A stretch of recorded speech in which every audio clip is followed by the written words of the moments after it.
This is Bloomberg Daybreak Europe. I'm Tom Mackenzie in London. These are the stories that set your agenda. Early exit. President Trump heads home before the conclusion of the G7 summit as conflict continues to simmer between Israel and Iran. G7 leaders call for de-escalation in the Middle East, even as President Trump warns people in Tehran to evacuate the city. Plus, oil gains and stock futures fall as the markets go risk off, gold pushing higher.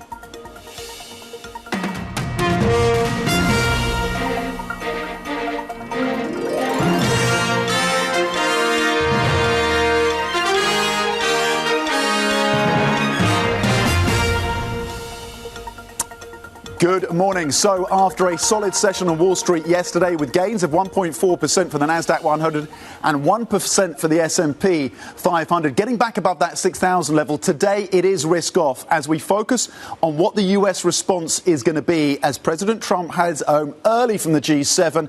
Are we getting closer to talks between the US and Iran, as some are reporting, or further and deeper involvement from the US in that conflict? The US, of course, saying it has been just on a defensive posture when it comes to the war between Israel and Iran. In terms of European futures, currently pointing lower by 0.7%. FTSE 100 also a little softer as we build up to the open at 8 a.m, pointing lower by 48 points. S&P futures then, after the decent gains again of around 1% by the end of the close yesterday, pointing lower by 0.4%. And the Nasdaq 100, after that decent session on Monday, looking to drop 102 points so far in the session. Let's flip the board and have a look cross asset. You had a 20-year auction in the US, relatively well received. The 10-year currently yielding 4.44. Not much movement across the Treasury markets today. It is the Fed decision, of course, that will take the limelight for markets exposed to Treasuries tomorrow. That decision, of course, and what we hear from Fed Chair Jay Powell. 135 on the pound. You did see the leaders of both the US and the UK agreeing to implement the trade deal that they've come to. That happened at that G7, of course, between the UK Prime Minister and Trump. $73 a barrel on Brent right now. This continues to be the asset of the moment, given the geopolitical risks. Up 0.8% so far in the session. The comments from President Trump around the Iranian capital leading to those further gains in the oil space. Gold at 3,394. The yellow metal up 0.3%. Let's take a closer look at Japanese assets, of course, because you had the BOJ standing pat as expected. Avra Hong in Singapore with the details. Yeah, Tom, the job of the BOJ has gotten a lot more complicated following not long after these bond market ructions, and then more recently the spike in oil prices prompting concerns about cost-push inflation. Today it stood pat on the benchmark rate. This was expected, but the more important picture is what it decided on the slowing of slowing on the reduction of bond purchases. It is going to be slowing that from April of next year. This was as markets had anticipated, but the problem was with that it was one hawkish holdout. It wasn't a unanimous decision. So we're seeing JGBs, they'll likely remain on offer. Already a 5 basis point move on the yield on the 10-year. Taking a closer look at the yen as well, the moves today quite interesting. Initially, we saw the Japanese yen, if you can flip the board, getting a bit of a safe haven bid, then weakening just before the decision, now climbing along with what the BOJ has just announced, and maybe also modestly supported by the higher yields on the long end. We'll see what the BOJ governor has to say. Tom. Avra Hong in Singapore. Indeed, we'll be listening out, of course, for the BOJ governor at 7 a.m. UK time. We're going to bring you some live pictures right now. We are awaiting, of course, the departure of President Trump from Calgary in Canada. Of course, he's been meeting with other G7 leaders at and in the Rockies. He's had conversations one-on-one with the likes of Prime Minister Keir Starmer, the Japanese leader, the Italian leader Meloni as well. There is the presidential helicopter. We're expecting to see live pictures then of President Trump coming out of the helicopter, and we're expecting, of course, to board Air Force One. Those are live pictures from Calgary in Canada. We can bring in Oliver Crook now, who's been following the G7 summit for us. Of course, the headline is that President Trump is leaving early, and the question is, for what purpose, Ollie?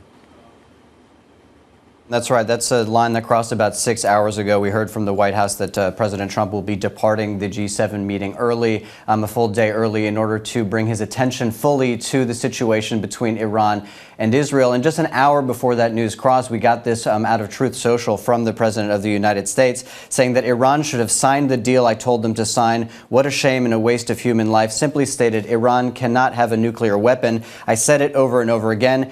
And then this is the part that got everybody's attention. Everyone should immediately evacuate Tehran. Those were the pronouncements of the President of the United States about 6 or 7 hours ago on Truth Social. What that means precisely is not exactly clear. It is obviously clear that there is going to be a continued bombing campaign, as far as we can tell, on Tehran. Even if the G7 statement that we got a little bit earlier was fully supportive, basically tacitly, of all of Israel's activity. And there is, of course, adding to speculation that the United States itself may take a more active role in deploying potentially military action against Tehran. We do not know, again, if that is what is in the president's mind. He was asked a few hours ago about that very question, asked if the United States would take a more active role in Tehran in a sort of wide-ranging press conference he gave alongside Mark Carney. He had answered every other question sort of, in Trump style to that point. And when he was asked if the United States would take a more active role in Iran, he said he didn't want to answer that question, and he moved on. And he was saying that he got a reach out from the Iranians,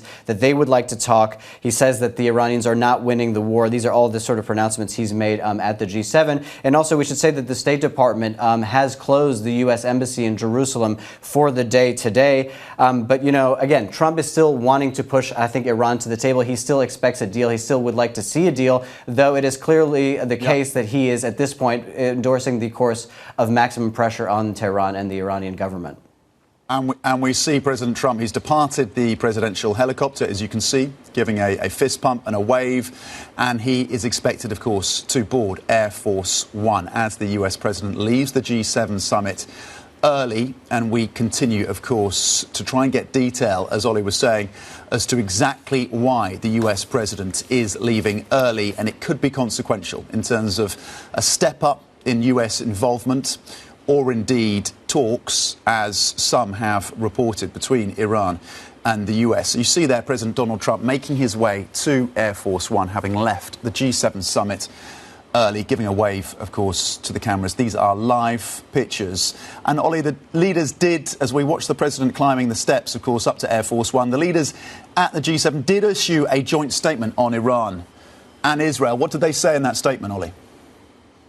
Yeah, remarkably also a statement that included the United States. This, of course, was the great fear that the U.S. would not join any sort of joint statement by the G7, though we understand the United States also exerted its influence in what the contents of that statement would be. And just as Trump embarks on his voyage back to Washington, D.C., it's about 4 or 5 hour flight from Calgary to D.C., we got the statement from the G7 basically saying that they reiterate their commitment to peace and stability in the Middle East.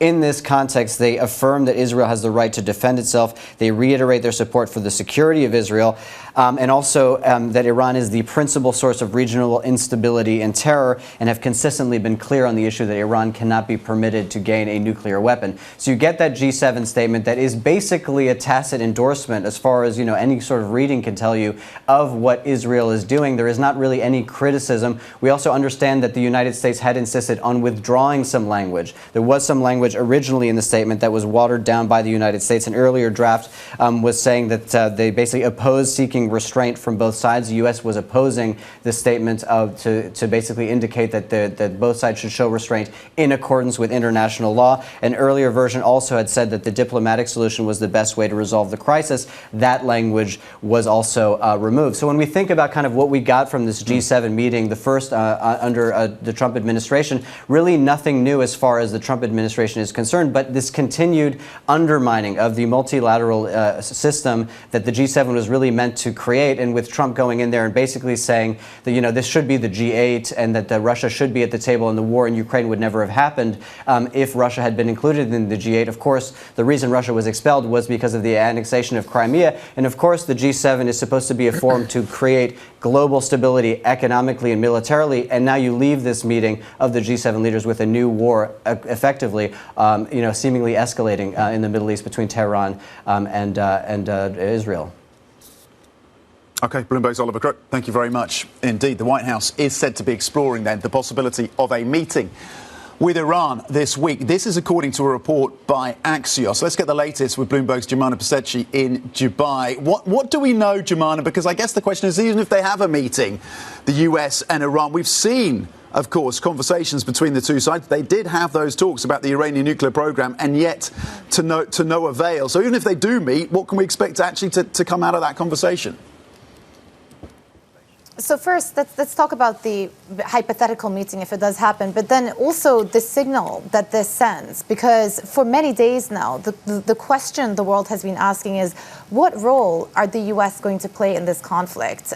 We know that they didn't actively participate militarily in any of the actions or the attacks, the airstrikes that Israel has conducted so far. Over the weekend, President Trump tweeted at some point or in off-the-cuff remarks suggested that perhaps the two sides should fight it out, but then also has been pushing once again for Iran to sign on to the nuclear deal. And so they have a choice now whether they want to actually get actively involved militarily to fully eliminate the nuclear program, especially with the provision of some of those larger bunker buster bombs that are necessary to hit some of the nuclear enrichment sites that are buried deep in the mountains, or whether to push for the diplomatic channel. And this is why the story and the fact that President Trump has left G7 this morning is so significant for markets, because it does perhaps give a signal that the U.S. want to give diplomacy one last try. In terms of the story itself, what Axios is reporting is that Steve Witkoff, who is the special advisor for Trump and has been working on many of his different portfolios on the foreign policy side, is scheduled or might be looking to have a meeting with the Iranian foreign minister to discuss both, one, a ceasefire, and two, the possibility of re-engaging in those nuclear deal discussions. The sixth round of discussions were supposed to take place this Sunday. They no longer happen, of course. But what we do know from the Middle East side as well is that Oman too, and remember, the talks were scheduled to take place in Oman. They also are intensifying diplomatic efforts to contain the escalation as well. So it seems as though this morning there is a sliver of hope for the diplomatic channels to come through.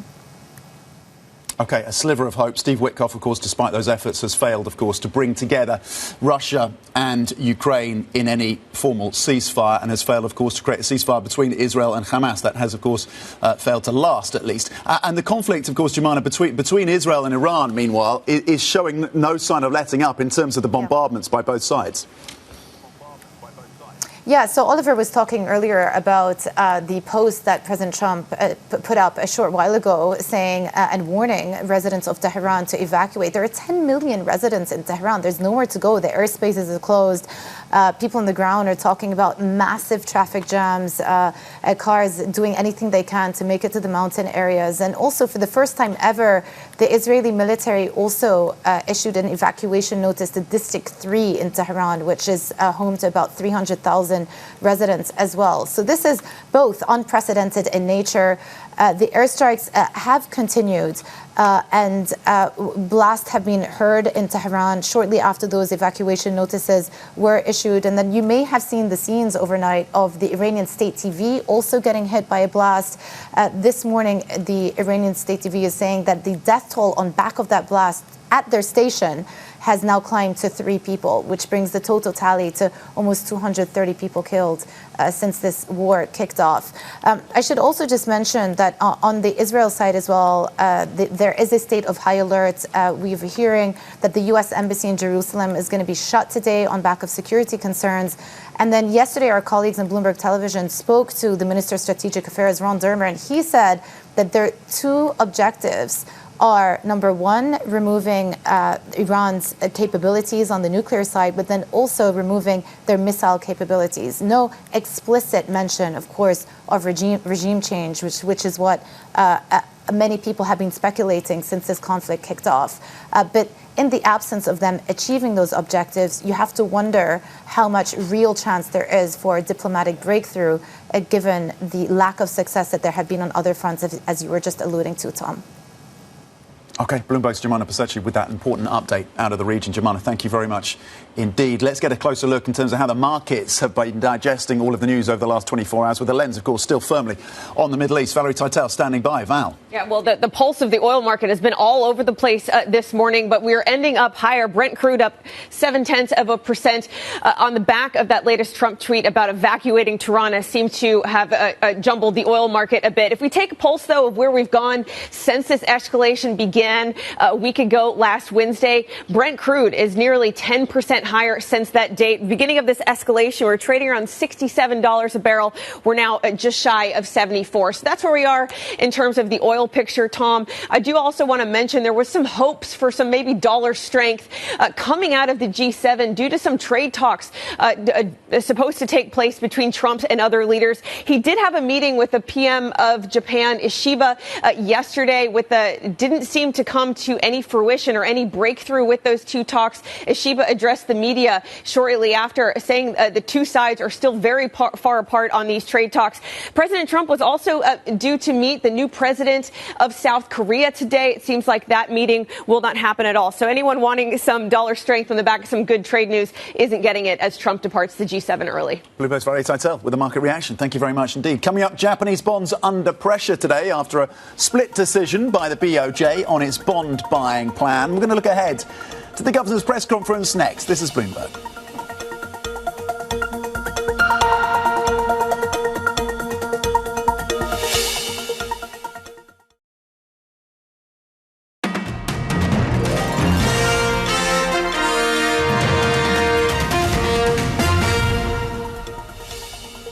The Bank of Japan has left its benchmark rate unchanged and announced plans to slow its withdrawal from the bond market. Let's get more from Bloomberg M-Line strategist Mark Cranfield. Mark, the BOJ decision then triggering higher bond yields. Talk us through the market reaction to moves that were largely, or at least announcements that seemingly largely expected by the markets, and yet we have this reaction.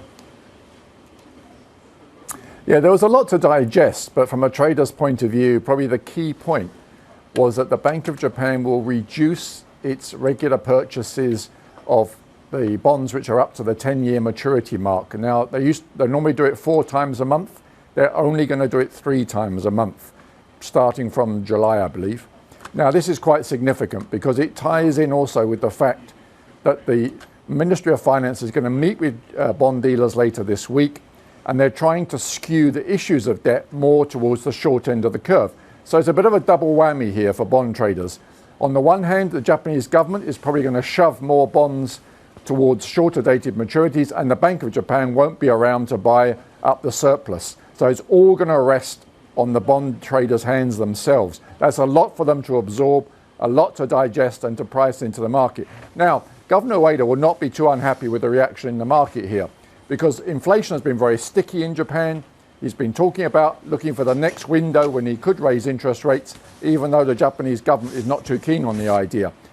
If the market continues to price the way it is, by the time we get to the July BOJ meeting, the 2-year area of the curve would have fully priced for the next interest rate hike. Doesn't mean to say it's a guaranteed to be done, but it gives the BOJ optionality, which they haven't had for a very long time. Governor Ueda will be pretty satisfied with that outcome. So in today's press conference, he probably is going to continue with that theme and not try to move the market away from what it's assuming is that it's pricing for the next hike of 25 basis points either in July or a little bit later in the year. Either way, it's exactly moving in the direction that the BOJ wanted, because inflation is not going down in Japan even before we had this recent jump in oil prices. So all in all, it looks like a pretty good day's work, and Governor Ueda will probably have a big smile on his face by the time he finishes his press conference today. OK, Bloomberg M-Line strategist Mark Cranfield on higher yields in Japan on the back of the decisions from the BOJ and the optionality then for that central bank. Mark, thank you. Some redheads crossing the terminal right now. President Trump, who's back on Air Force One, of course, and is leaving the G7 early, says his return to D.C., to the US capital, of course, has, quote, nothing to do with a ceasefire. His return has nothing to do with a ceasefire. There have been reports from Axios that the US and Iran may be getting closer to talks around the Iran-Israel conflict. The US president says his return to Washington, D.C. has nothing to do with a ceasefire.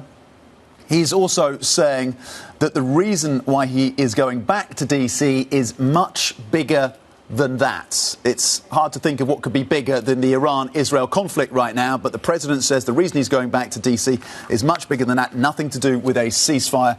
Oil is slightly higher on the back of that move. Brent is up 0.8%. Coming up, the CEO of Barclays weighs in on Brexit, the US dollar and Trump and the administration's tariff policies. We're going to bring you some of our wide-ranging interview next. This is Bloomberg.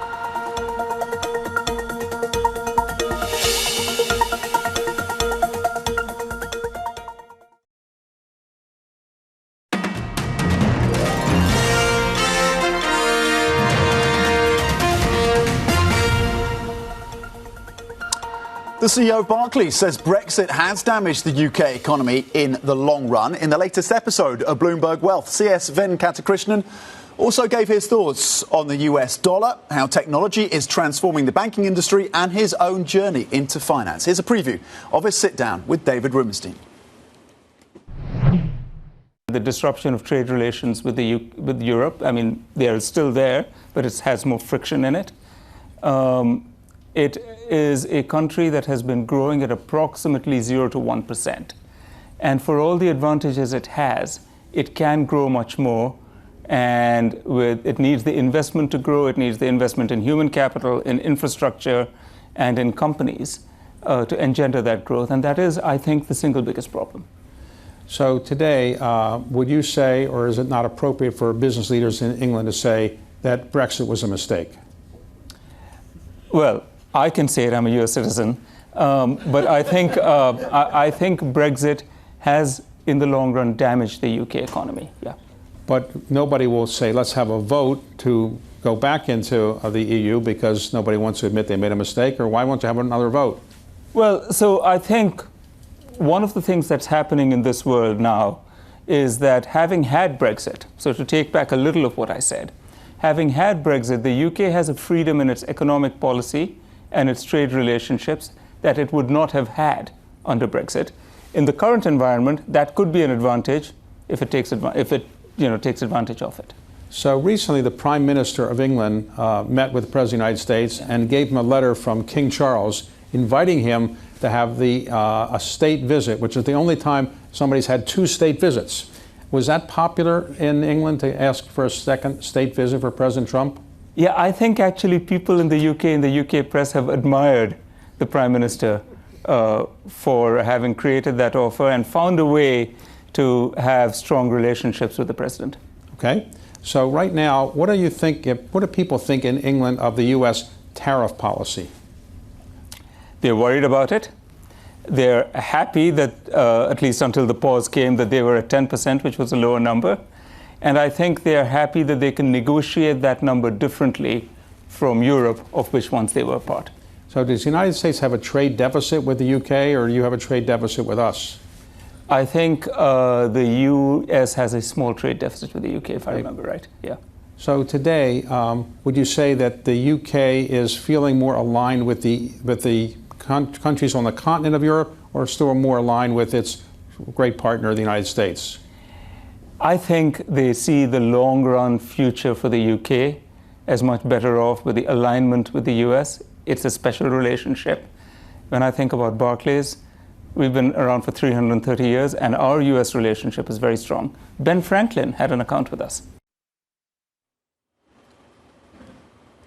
OK, to watch more of David Rubenstein's interview with the Barclays CEO, watch Bloomberg World tomorrow evening, UK time on Bloomberg Television. Banco Sabadell is assessing the possibility of selling UK lender TSB, staying with banks, as it seeks to ward off a takeover by rival BBVA. Sabadell said in a regulatory filing that it has received expressions of interest in the bank. TSB has more than 5 million customers and is the UK's 7th largest network with 186 high street branches. Coming up, President Trump's call for the evacuation of Tehran helps push oil prices higher. We're going to take a look at the oil market next. This is Bloomberg.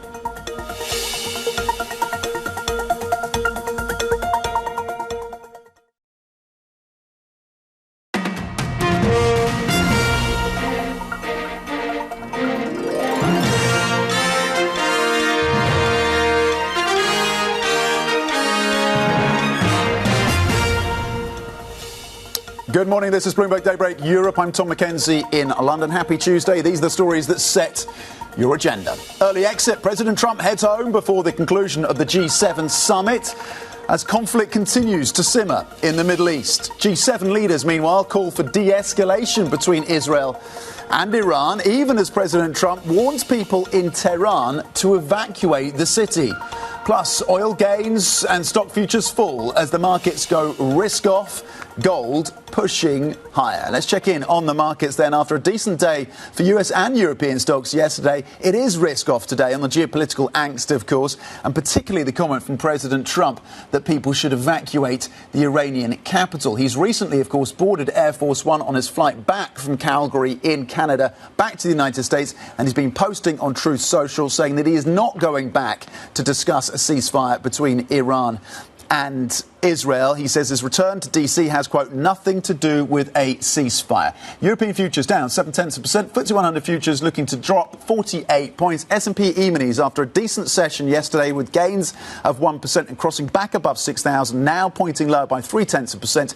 Nasdaq 100 futures gained 1.4% by the end of the close yesterday, currently pointing lower by around 0.4%. Let's quickly look cross asset. The Bank of Japan, of course, has made the decision to keep rates on hold, but will be slowing its reduction in terms of bond purchases, and we will see how that, of course, transpires. We have seen yields up on JGBs. The US 10-year, though, currently at 4.43, largely unchanged in the session. The pound in focus after the Prime Minister agreed to implement the deal with his US counterpart. 135 right now on the pound. Brent is higher in the session, up 0.8% on the geopolitical uncertainty, and gold also getting a bid as that safe haven asset gains 0.2%. So Israel and Iran continue to exchange missile salvos despite reports that Iran is seeking talks. Israel targeted Tehran, including the state television station.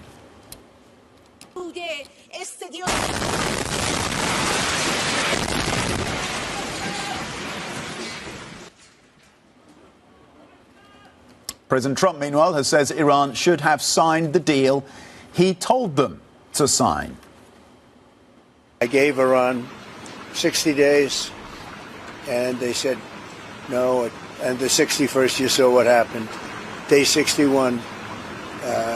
So I'm in constant touch. And as I've been saying, I think a deal will be signed, or something will happen, but a deal will be signed. And I think Iran is foolish not to sign one.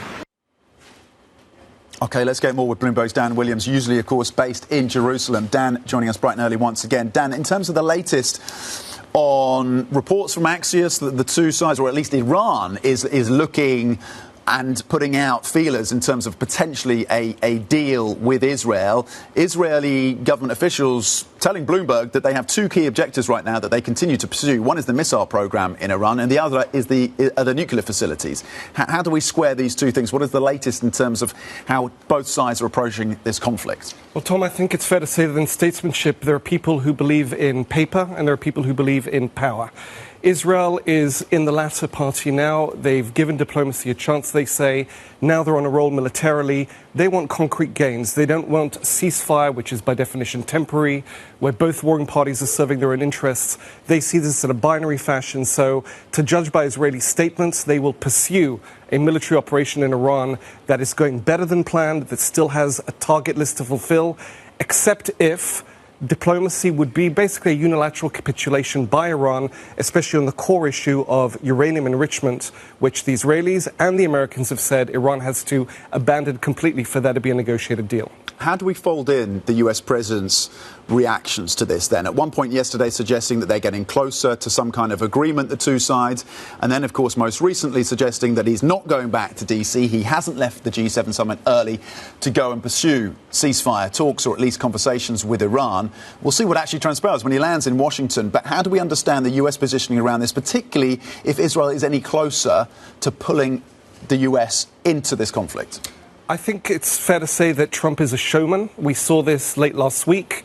To a degree, it appears that the Americans were playing along with an Israeli ruse designed to lower Iran's guard. It's very possible that the mixed messaging here is designed to create a fog of war, a degree of confusion on the part of the Iranians, which presumably would stoke their own concern for their own future and perhaps reduce their expectations of any diplomatic achievement.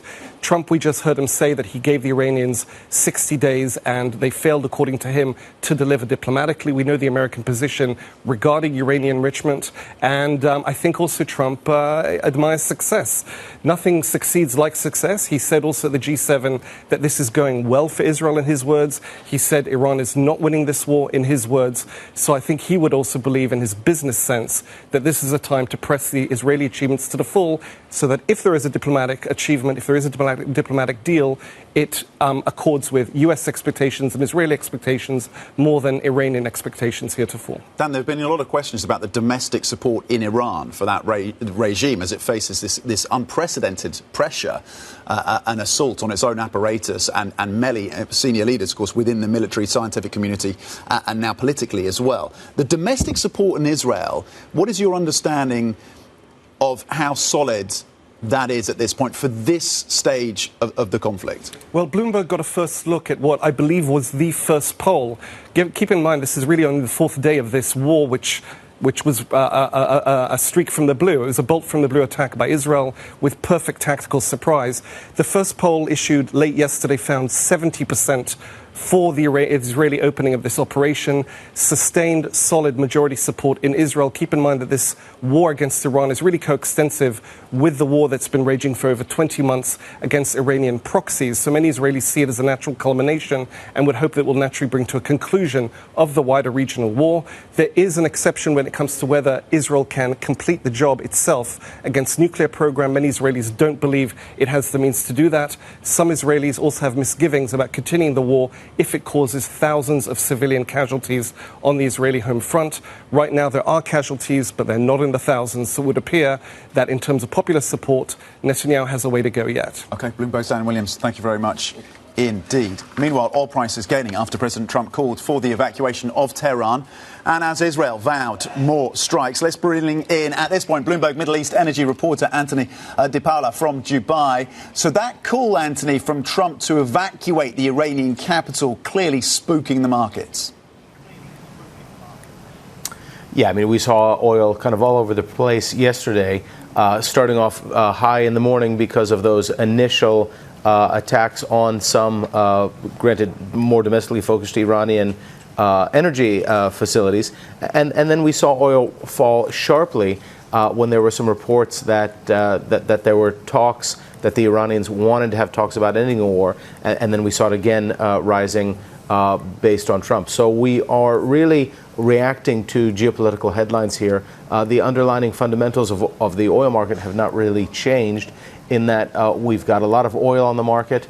We have been seeing inventory starting to build. So that was going to be weighing on the oil market going into the second half. But now we are really reacting to these geopolitical headlines as you see the oil price simply bouncing up and down whenever we see any kind of news on that. But what the oil market and what traders are really looking for in terms of prices is if there's any risk of an interruption of supplies. And we haven't yet seen that. So if you look at the price now, just below $74, we were around 75 yesterday. We're higher than where we were last week, but we're not at those levels that would indicate that the market is concerned that there's not going to be oil coming through, that flows are going to be interrupted. So it's really just reacting to headlines and then kind of waiting to see what those headlines actually mean, Tom. And the focus, as you suggest, of course, still very much on the Straits of Hormuz and whether or not we see any disruption to that key artery for the oil trade. Freight rates have jumped, Anthony, as a result of this conflict. Talk us through what has happened in terms of pricing around freight and the adjustments there. I mean, any issue like this is going to cause friction in the system. People have to take precautions in terms of protecting their vessels. So we've seen some owners saying they don't want to send vessels into the Gulf. We'll see the freight rates go higher because people will have to, pay more to get a vessel on certain routes, and because of those higher costs in terms of insurance, in terms of fewer vessels willing to go to a certain area, that's going to create some friction. That's going to bring prices up on the freight rates across the market, and so that's something that we're seeing in terms of the oil prices. So that's also also factoring into those higher prices as well, along with that geopolitical risk. So we are seeing some of that coming through, and it is getting riskier to travel around the Strait of Hormuz, because we have seen that there have been interruptions in some signals, which help the vessels navigate, which help the vessels figure out where they are. So that creates some safety issues in terms of vessels navigating. Now, this could be linked as well to trying to interrupt military signals in the region, but that's having that impact on the vessels, so people are needing to go a little bit more cautious, a little bit more slowly. But that said, there's always going to be that risk around that area of Strait of Hormuz, but we don't see any distinct effort to close it or block it off yet, Tom. Okay, Bloomberg's Anthony Di Paola in Dubai with that important update around the oil markets. Anthony, thank you. Later, watch out, by the way, for an interview with the son of the last Shah of Iran, Crown Prince of Iran, Reza Pahlavi. That conversation is at 12:30 p.m. UK time. Coming up, we're going to take you live to the Paris Air Show. We're going to switch focus for a conversation with the CEO of Tekever, which recently secured a contract to make military drones for the UK's RAF. This is Bloomberg.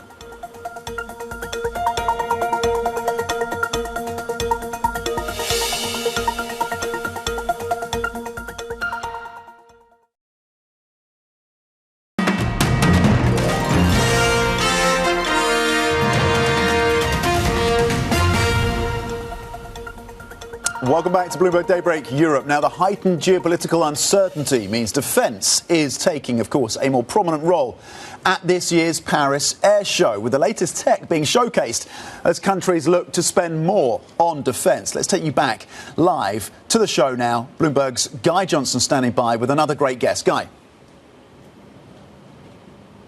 Morning, Tom. This was not the show that we were anticipating. Let's start off there. This was a show that was anticipated to be full of all kinds of orders. This is an industry that is currently seeing huge demand, both on the military side, on the civil side. But events have basically got in the way and disrupted that. So the CEO of Boeing, for instance, we already know, is not here. But you've also had all kinds of other things happening as well. You've got a situation developing within the European defence industry. Do we need 3 fighter jets? We're going to be speaking to Dassault a little bit later on. There's all kinds of controversy around who is going to be making what and what Europe needs to do to consolidate its defence industry. You've also got the evolving situation around Israel and Iran. That is causing controversy here as well. The Israeli stand in one of the huge hangars behind me has been boarded up.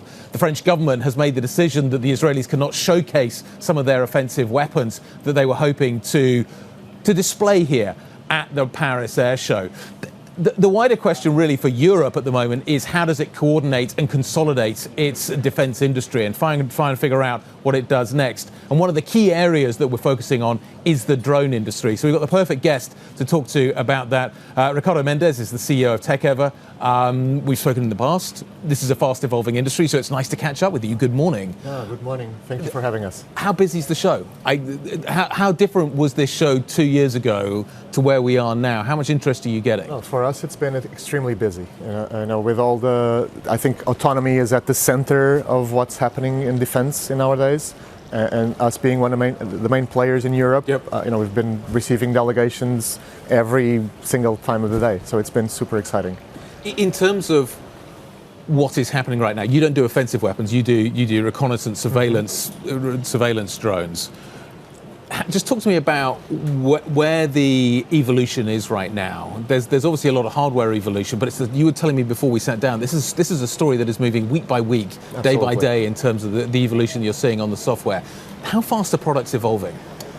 At a tremendous pace. So I think what's very relevant to understand is the technology potential is increasing very significantly with compute, with the evolution of computing, but also you're finding always every day new ways of using this technology, which means that the products need to evolve really fast, and the products that were useful yesterday will not be useful tomorrow. And so basically what you need to optimize for is adaptation and the speed of evolution, not necessarily having a product that is perfect today but you can't move really fast. You need to optimize for speed, essentially. So what are the challenges of speed? What are the challenges that you're facing right now? The biggest challenge you have is So it's not difficult to evolve something really fast if it's not deployed or if it's not produced at scale. The really challenging thing to do is how do you evolve something that where you have hundreds or thousands in the field, you keep evolving the product, you need to train people, you need to produce at this scale, and you need to keep moving. So how do you manage the entire thing? And that's basically the problem we solve. So where are the bottlenecks, where are the kind of the key restrictions, bottlenecks that you're facing right now? So it goes all the way from, obviously, how do you create a company and an organization that can evolve things at this space. So it's a tremendous engineering effort from all the software engineering, all the aeronautical design, etc., mechanical, so forward, then producing at this scale. But then how do you support an end user at this scale? So how do you train, how do you keep people current, how do you maintain, how do you keep the entire chain working? So what does Europe need to learn in terms of what the situation is in Ukraine right now? What does the European defense industry need to learn from that? So I think, first of all, it's very important that Europe understands that Ukraine is a tremendous learning process from a defense industry point of view. So what's happening in Ukraine is basically teaching us how autonomy needs to work. And so looking at that, we need to be able to, in Europe, we need to be able to have the different countries. You know, Europe is not one market like in the US, right? It's a number of countries with their own philosophies, strategies, and so forward, and approaches to technology. And we need to make this a more consolidated market. How easy is that? It's extremely difficult. We're going to be talking about fighter jets later on. There's potentially 3 fighter jets Europe is producing. People are saying that's way too many. There isn't interoperability. There's all kinds of challenges that come with that. You deal with this every day. How far away is Europe from producing kind of one product that everybody can use, that works, that everybody can evolve? It's still very far away, I would say, but it's coming closer as governments understand that, first of all, Europe needs to rely on itself and on its defense industry to support it. It needs to grow really quickly the capabilities and the industrial base to do it. And this is all about creating an ecosystem. It won't be about one company, one product. But the technology is here. The technology exists, and Europe has tremendous companies in this area. What needs to happen is a European ecosystem of companies that work together, that have products that work together, that can be scaled throughout Europe. And you've got the challenge of the drone industry, but the drone industry is increasingly working with the fighter jet industry. Absolutely. Again, the conversation with Dassault is about swarms of drones working with. How difficult is that? It's extremely challenging. So we're very happy that finally a project that we've been working on for quite some time with the Royal Air Force was made public about a month ago, called Storm Shroud. And it's basically precisely about that, about teaming products, autonomous systems drones, so our AR-3 drone, for example, with fighter jets to basically increase their capabilities in the field. So providing, in this case, signal intelligence and jamming capabilities to a fighter jet in a way to protect the very expensive equipment. So I think what all of this is moving to, and this is not the future, it's the reality today, is you team manned and unmanned. Unmanned being, desirably not shut down, but more attritable. But it doesn't carry a human, it's cheaper, etc. To protect the most important and most expensive and obviously human life. The decision maker, though, the decision maker sits at the center of this is the human. How long does that last for? It's an excellent question. I think today it's possible to do pretty much an entire autonomous mission from A to Z. So our drones, for example, but many others are fully autonomous. So you do the entire mission autonomously without human intervention. But we strongly believe that for some specific decisions, there should be always a human in the loop. I think it's not a technical necessity; it's an ethical need. I think the answer to that question is not on the realm of technology. It's on the realm of ethics, basically.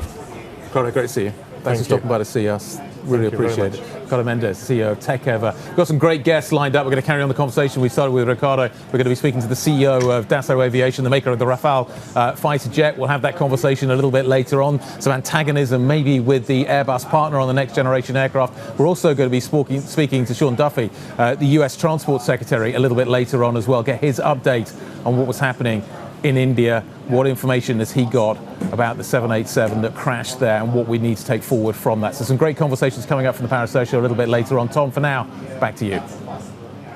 Bloomberg's Guy Johnson on the ground at the Paris Air Show. Thank you very much indeed. In other news, UK Prime Minister Keir Starmer has reached an agreement with President Donald Trump to implement terms disclosed last month to cut US tariffs on key British exports, as well as increase imports of American farm products. The two presented a document signed at the G7 in Canada, which moves forward on measures easing trade in cars, agricultural and aerospace products, but the agreement did not promise an immediate cut to US steel tariffs. There's plenty more coming up. Stay with us. This is Bloomberg.